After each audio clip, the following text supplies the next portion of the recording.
Hi, and welcome to my presentation, a step-by-step canning of tomato pepper salsa. My name is Diane Witten. I'm the food and nutrition educator for Cornell Cooperative Extension in Saratoga County, New York. I'm also a certified master food preserver, and I've been teaching home food preservation for just about 20 years now. I also help to teach the master food preserver program that we offer here in New York State through Cornell Cooperative Extension. If you'd like to learn about that, you can go to our website, ccesaratoga.org. I'll show that again at the end of the presentation, but it's ccesaratoga.org. This presentation, I just want to give credit to the University of Georgia. This is their presentation that I have made some adaptations to with their permission. And I'll talk a little more about the National Center for Home Food Preservation. What you're going to learn here in this presentation is about making salsa and the ingredients in salsa and some important safety considerations regarding salsa and the canning process, the boiling water or steam canning process, and then some resources. So let's start with the resources, because at Cooperative Extension, we like your #1 resource to be the USDA's National Center for Home Food Preservation, which is either of these websites here. The easy one to remember is homefoodpreservation.net or .com will get you there also. But it is housed at the University of Georgia. That's why you see the uga.edu website here. This is the homepage for the National Center for Home Food Preservation. And what I want to draw your attention to is this section down here, How Do I? And if you click on How Do I Can, you'll come to this page, which has general information about canning, the canning process in general. And then in this section here, you'll see canning tomatoes and tomato products and canning salsa. So if you click on there, you'll see all of the recipes that they have for different types of salsa that you can can. And then the other resource I want you to know about is my website at Cornell Cooperative Extension, Saratoga County. If you go to Nutrition and Food and then Food Preservation, you'll come to this page where on the left-hand side here, I have a lot of different videos. In fact, all of my, I've got about 8 different videos on there that you can, similar to this, on different food preservation topics. And then on the right side, I've got fact sheets to some of the, what I think are some of the better, more useful fact sheets on all different topics of food preservation. And then I do have a link to the National Center for Home Food Preservation there. Just to get started, I just want to reiterate some of the important musts for canning is that you use and follow reputable recipes and sources. #1 being the National Center for Home Food Preservation. Also at that site, which is housed at the University of Georgia, if you look under publications, you'll see So Easy to Preserve. This is a cookbook, basically, of all the food preservation recipes that are on the National Center for Home Food Preservation. But if you like to have a book in front of you, like I do, maybe it's old-fashioned, but I'd like to have the book in front of me, and I consider So Easy to Preserve kind of my Bible. If somebody asks me a question I don't know the answer to, I look to see if I can find it in So Easy to Preserve. Or any cooperative extension, and cooperative extension is a national organization. There are cooperative extension offices in every state in the country. Or if you're looking online and you see a website that's got a .edu, then you can be pretty sure that that's going to be a research-based safe recipe. Also the Ball Blue Book, they have researched their recipes, so we feel confident saying those are safe. And just make sure you use up-to-date methods and information, and beware of Granny's old methods because they might not be safe. So salsa, let's start talking about salsa. It is the #1 condiment in the US. It is easy to make, but it is a mixture of acidic foods like tomato and low acid foods, including peppers, onions, and garlic. And for that reason, salsa could be a source of botulism if you're not using a tested recipe, because the botulism bacteria will grow in a low acid environment. So if you don't have it acidified enough, it could be low enough acid that any botulism bacteria that still is remaining after the boiling water canning process, it could grow and cause the botulinum toxin to build up. So for that reason, we really want to emphasize use only research-based tested recipes for canning. And then also don't add additional ingredients that aren't listed in the recipe, because that could change the acidity of the final product. Do not thicken the salsa before canning. And if you have your own original recipe, your favorite recipe that everybody loves, really freezing is the only safe option for you. So salsa is acidified with either vinegar, and it has to be a 5% vinegar. So all vinegars have on their label what the percent acidity is. So look for 5% on the bottle of vinegar. And then use lemon or lime juice, but it should be bottled lemon or lime juice, because that we know the acidity of also. So never use homemade vinegar, which we don't know the acidity of, or the fresh squeezed lemon or lime juice or key lime juice. Measure all your ingredients accurately. Again, if you just decide to throw another cup of peppers into your salsa, that is going to change the acidity of the final product and could make it unsafe. Use firm, ripe tomatoes. The meaty varieties are best, probably because they give you a little thicker salsa, less liquid in them. And then your peppers, those are your two main ingredients. And the peppers range from mild, like bell peppers, to the very hot peppers. So use whatever you want according to your taste and your ability to, or your desire for heat. A lot of recipes will call for roasting your peppers, which does enhance the flavor of the peppers, but it is optional. But if you do want to do that, you can use the oven broiler method, or on the top of the stove, or the grill method, and char your peppers really well, and then put them in a paper bag as they cool. That will help to loosen up the skins and make it easier to remove. I have to admit that I have not had success on getting skins off of peppers. It is quite time consuming too. So I leave the skins on, which is fine also. There are some ingredients that you can adjust the type of, but not the quantity. So tomatoes, you want to use ripe red tomatoes, but you can also use green tomatoes. Those are less acidic than ripe red tomatoes.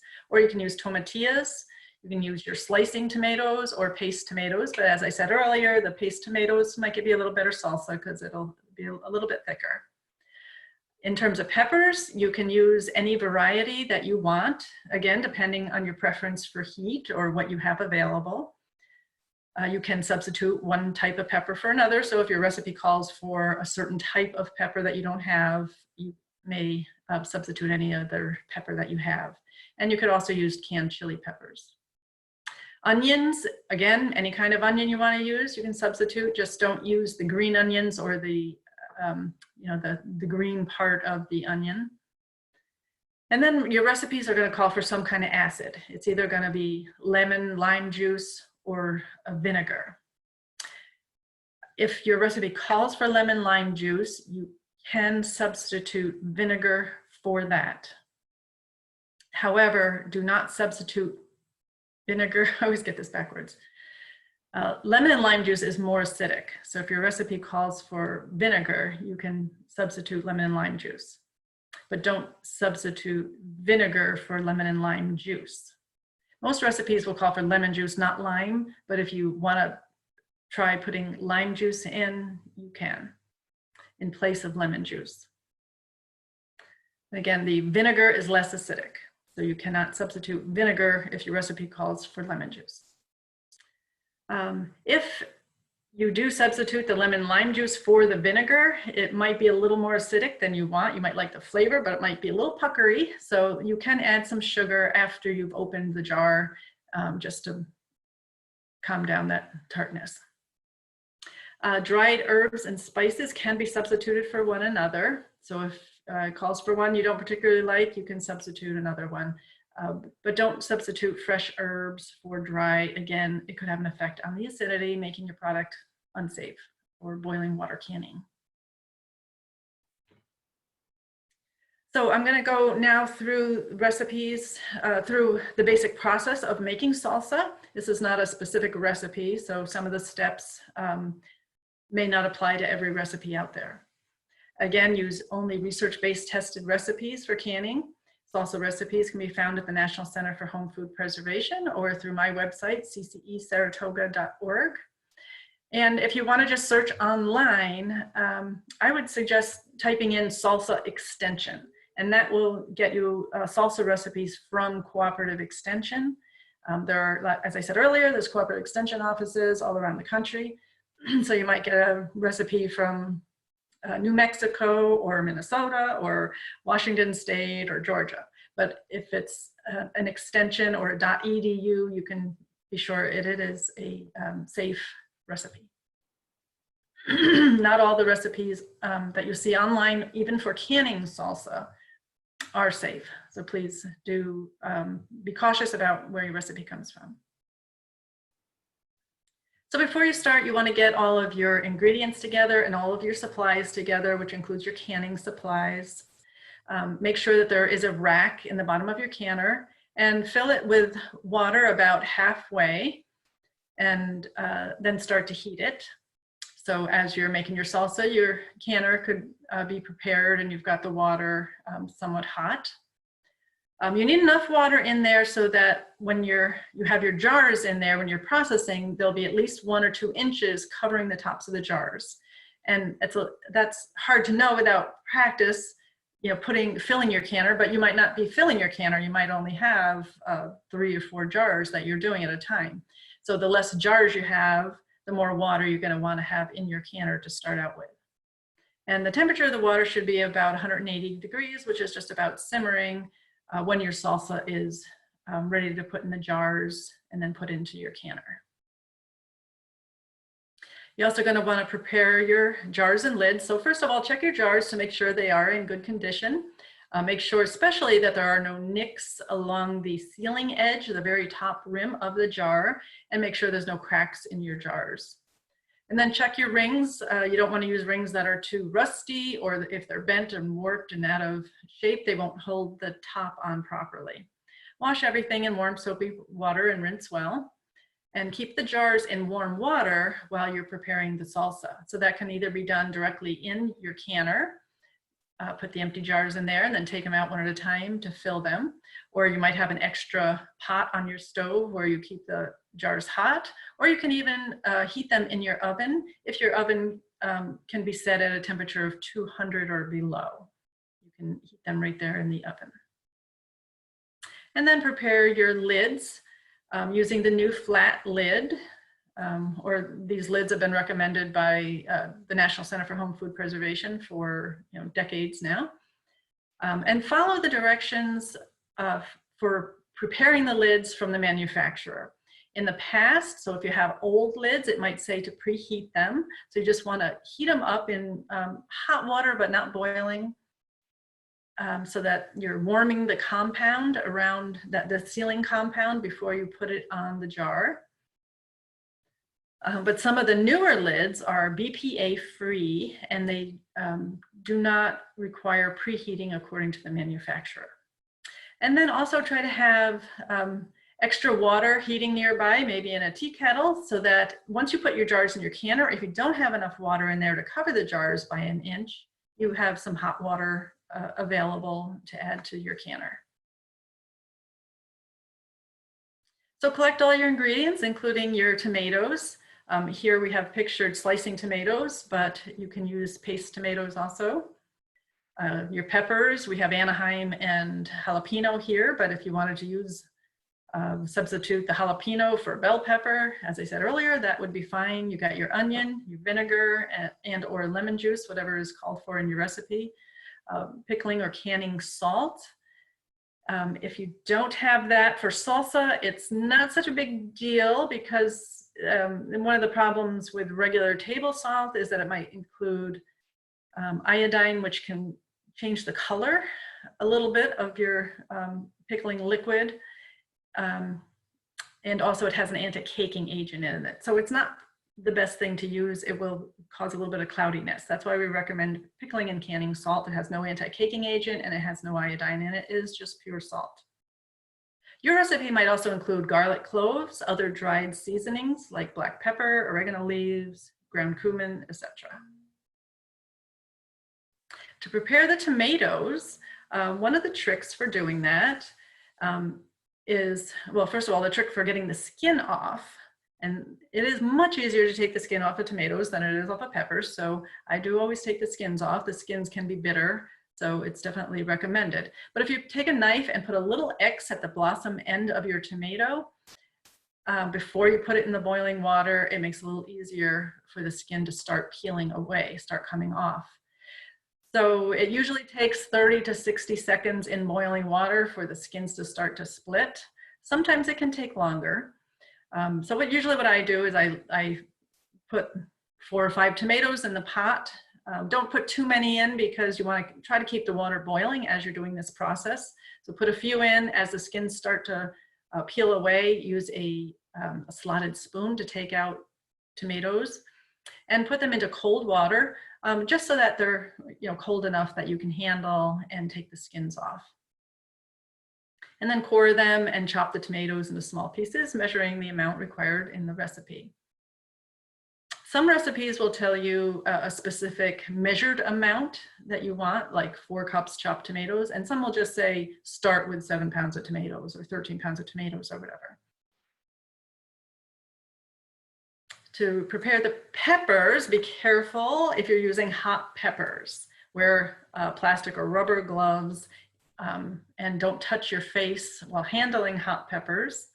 I have the unfortunate experience of touching my eye after I'd been handling hot peppers, so I learned the hard way. So now I always use gloves when I'm handling hot peppers. And wash them well, cut the peppers lengthwise and remove the stems. For a milder salsa, you could remove the white membranes, which contain a lot of the heat. But if you're making salsa because you want heat, then you can take the seeds out, which, contrary to popular belief, don't have the heat in them. The heat is in that white membrane. So you can remove the seeds if you want, and leave that white membrane in if you like, if you want to have the maximum amount of heat. Chop the peppers into small pieces and measure out the required amount. But again, don't increase the amount. If you want hotter salsa, don't increase the amount of peppers. You would choose hotter peppers to start with. And then prepare your onions and garlic, remove the outer skin and wash well. Chop the onions in small pieces and then use a garlic press to finely mince the garlic or chop it by hand. Measure out the required amount of each. And again, don't add more than the recipe calls for. And then we're going to cook the salsa. Canned salsa is what we call a hot pack. So we're putting hot food into our pre-warmed hot jars. Combine all your ingredients, all your prepared vegetables in a large saucepan with the vinegar or lemon juice and seasoning, and bring to a boil, stirring frequently, and simmer for about 20 minutes, stirring occasionally so it doesn't burn. And then you're ready to fill your jars. So you're going to take your hot canning jar out of the water and then use a ladle and a jar filler or funnel to fill your jars. Using the funnel is going to help keep the sealing surface of the top of the jar clean to prevent seal failures.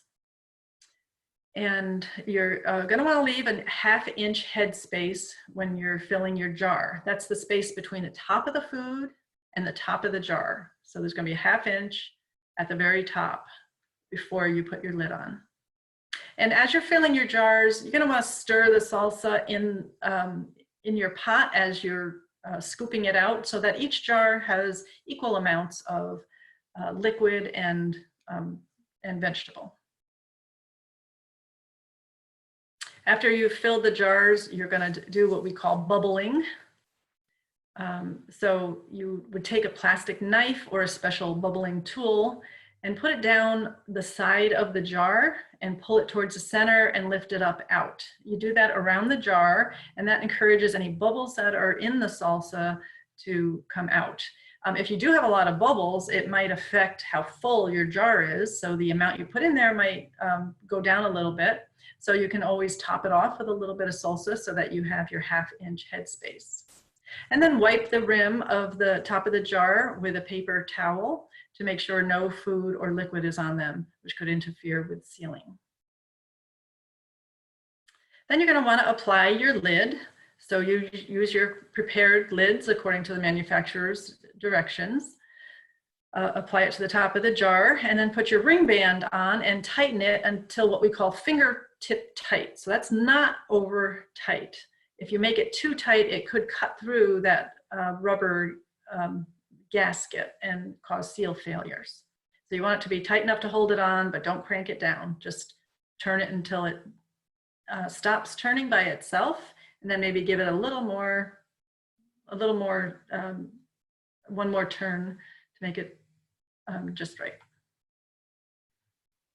And now it's time to process your salsa in either a boiling water or steam canner. Steam canning was recently approved by the National Center for Home Food Preservation. And you're not going to see directions for steam canning. You'll only see directions for boiling water canning. But through the research that was done at the University of Wisconsin, they determined that the amount of time in a recipe for boiling water canning can be used for steam canning. I really like steam canning. One of the reasons is it uses less water, and that's one of the reasons that it was researched that people could use less water when canning. And because you're not submerging the jars in boiling water, there's no way that the jars are going to tip over like they can do. If you have really rapidly boiling water, you might have had the experience of a jar or two tipping over in your boiling water canner. And you don't have to worry about that with the steam canner. So with steam canning, there is a rack in there. You would fill the water just to the bottom of the rack and then put the top on. Turn your heat up to high, and the steam canners also have a vent on the side, a little hole on the side where the steam will start coming out. And you're going to want to have it vent that steam for 10 minutes before you start your processing time. So the processing time is 15 minutes, which is normal for salsa. After 10 minutes of venting the steam out of the canner, you would start your processing time. There are other brands of steam canners that actually have a little dial at the top. It's kind of embedded in the handle at the top, which tells you when your steam canner is hot enough to begin the boiling, processing time. And then after your processing time, you turn off the heat and let it sit for 5 minutes. But all of these directions would be in your steam canner if you choose to buy one. For boiling water canning, the temperature of the water should be about 180 degrees, about simmering, when it's time to add your jars. So after you've filled your jars, put your lids and ring bands on. You're going to carefully lift those with a jar lifter, which is a helpful tool. That's this blue tool here. It allows you to put the water in the hot boiling water. Put your jars in the hot boiling water. And make sure to keep them straight up and down. You don't want to tilt your jars when you're putting them in or taking them out, because that lid isn't on real tight, because we want it to be a little loose so air can come out of the jar during the canning process. If you tilt it, there's some liquid or food might get on the sealing surface and cause your seals to fail. Some racks that you use for boiling water canner, if you buy a boiling water canner, it usually comes with a rack that has divided spaces in it for holding the jars. If you decide to use a flat rack, which is pictured here, you're going to want, and you don't have it full, you can fill the empty spaces with other jars, and that will help your jars from tipping over during the boiling water process. After all the jars are in the canner, make sure the water is 1 to 2 inches over the tops of the jars. Place the lid on the canner and turn the heat on high and bring water in the canner to a full rolling boil. After the water is fully boiling, then you can start the processing time. And the water should never stop boiling during the processing time. If it does, return the water to a boil, and you've got to start your timing process over again. So you don't want it boiling out of control, but you do want it to be boiling the entire processing time. After you're done with your processing time, it's time to remove the jars from the canner. So after processing, turn off the burner, remove the lid, tilting it away from you so you don't get a steam burn. And then let the jars sit in the canner for another 5 minutes. Again, all of these specific directions will come with your canner, or you can get them off at the National Center for Home Food Preservation. And then using a jar lifter, remove the jars from the canner, again, without tilting them, and set them on a thick, clean kitchen towel or a cutting board. The main thing is not to put them directly on a cold surface like a granite or quartz countertop. Allow the jars to cool. You're gonna wanna let them sit undisturbed for about 12 to 24 hours. So when you take them out of the canner, make sure you put them someplace where they're not gonna be in your way and out of any draft. If the jars seal properly, the lid will be curved inward, and there could be a clear ringing sound when you tap it. Also, you can take off well, what we're going to do after they've cooled is we are going to remove the ring bands. And at that time, you can check the lid to see if it's sealed. So you can kind of gently pull up on the lid to make sure that it doesn't come off. And then wash the jar, especially around the threads. And in case there is any food or liquid residue that you might not have seen, that way nothing is going to mold while it's being stored. And of course, you're going to want to label your product. This one is got a pretty label on it. I tend to just label the top of my lid with what I have, because I'm going to be throwing that lid away, and then I'll have to worry about taking the label off. But if you're going to be giving it for a gift, those labels can be nice. And then store your jars without the ring band. A lot of people don't realize that. They keep them all stored with the ring band, but it's not necessary because your lid is on there tight. And the main reason for not leaving the ring band on is because you can reuse those ring bands. So if you have something else you're canning, all you have to do is buy the flat lid and reuse your ring band. So make sure your ring band is clean and thoroughly dry it and store it in a plastic bag, and it won't rust. If you, as you're cleaning and checking your lids, you find one that is not sealed, then you can store that in the refrigerator and use that first. Hopefully you won't have that issue. So I just want to give credit for this slide presentation, which I got from the University of Georgia. Also, slides 2 through 6 were courtesy of Glenda Hyde, who is an associate professor of practice at the Oregon State University Extension. She does a lot of work on home food preservation. And again, my name is Diane Witten. I work for Cornell Cooperative Extension in Saratoga County, New York, and our website is ccesaratoga.org. Go there and look for my the food and nutrition page, and under that is food preservation. I've got a nice, I've put together a nice group of videos that you might want to watch, and fact sheets about food preservation, and a link to the National Center for Home Food Preservation, and information about our Certified Master Food Preserver training.